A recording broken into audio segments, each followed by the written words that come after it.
জাতিসংঘের সাধারণ পরিষদের সভাপতি এটা কি শুধুই মর্যাদাপূর্ণ একটা পদ নাকি এর বাস্তব ক্ষমতাও আছে? এই বিষয়ে সাধারণ মানুষের ব্যাপক আগ্রহ খলিলুর রহমানকে ট্রেন্ডিং এ নিয়ে এসেছে।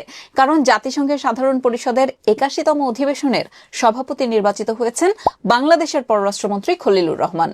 সহজ ভাষায় বললে জাতিসংঘের সাধারণ পরিষদ এমন একটা জায়গা যেখানে বিশ্বের প্রায় সব দেশ একসাথে বসে বৈশ্বিক সমস্যা নিয়ে আলোচনা করে।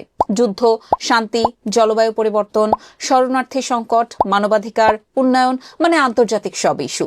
আর এই পুরো অধিবেশন পরিচালনা করেন সভাপতি। তার সবচেয়ে বড় দায়িত্ব হলো ১৯৩টি দেশের মধ্যে সমন্বয় তৈরি করা। কারণ এখানে অনেক সময়ই বড় দেশগুলোর মত একরকম থাকে না, আবার ছোট দেশগুলোর চাওয়াও ভিন্ন রকম হয়। এমন পরিস্থিতিতে সভাপতিকে নিরপেক্ষ থেকে চূড়ান্ত সিদ্ধান্ত নেওয়ার ক্ষেত্রে একটা ভূমিকা রাখতে হয়। এখানে আরেকটা গুরুত্বপূর্ণ ব্যাপার আছে। জাতিসংঘের শান্তিরক্ষা মিশনের বাজেট, পুরো জাতিসংঘের বিশাল অর্থনৈতিক পরিকল্পনা, এইসব বিষয়েও সাধারণ পরিষদে অনুমোদন হয়। অর্থাৎ শুধু আলোচনা নয়, অর্থনৈতিক সিদ্ধান্তেও এই পরিষদের একটা বড় ভূমিকা আছে। আবার যখন নিরাপত্তা পরিষদ কোনো বিষয়ে সিদ্ধান্ত নিতে ব্যর্থ হয়, তখন অনেক সময়ই সেই ইস্যুটা সাধারণ পরিষদে আসে। তখন সভাপতির ভূমিকা আরো গুরুত্বপূর্ণ হয়ে যায়। বিশেষজ্ঞরা বলছেন এই পদের সবচেয়ে বড় শক্তিই হলো নৈতিক নেতৃত্ব।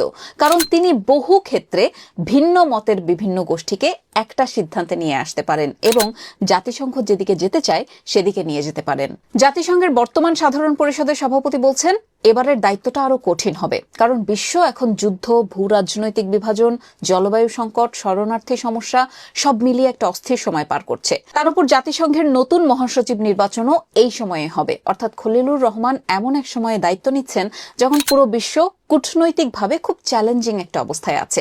বাংলাদেশের জন্য খলিলুর রহমানের সভাপতি নির্বাচিত হওয়ার বিষয়টিকে গুরুত্বপূর্ণ হিসেবে দেখা হচ্ছে। কারণ ১৯০টির বেশি দেশের মধ্যে সংখ্যাগরিষ্ঠ দেশ বাংলাদেশকে এই দায়িত্বের জন্য উপযুক্ত মনে করেছে।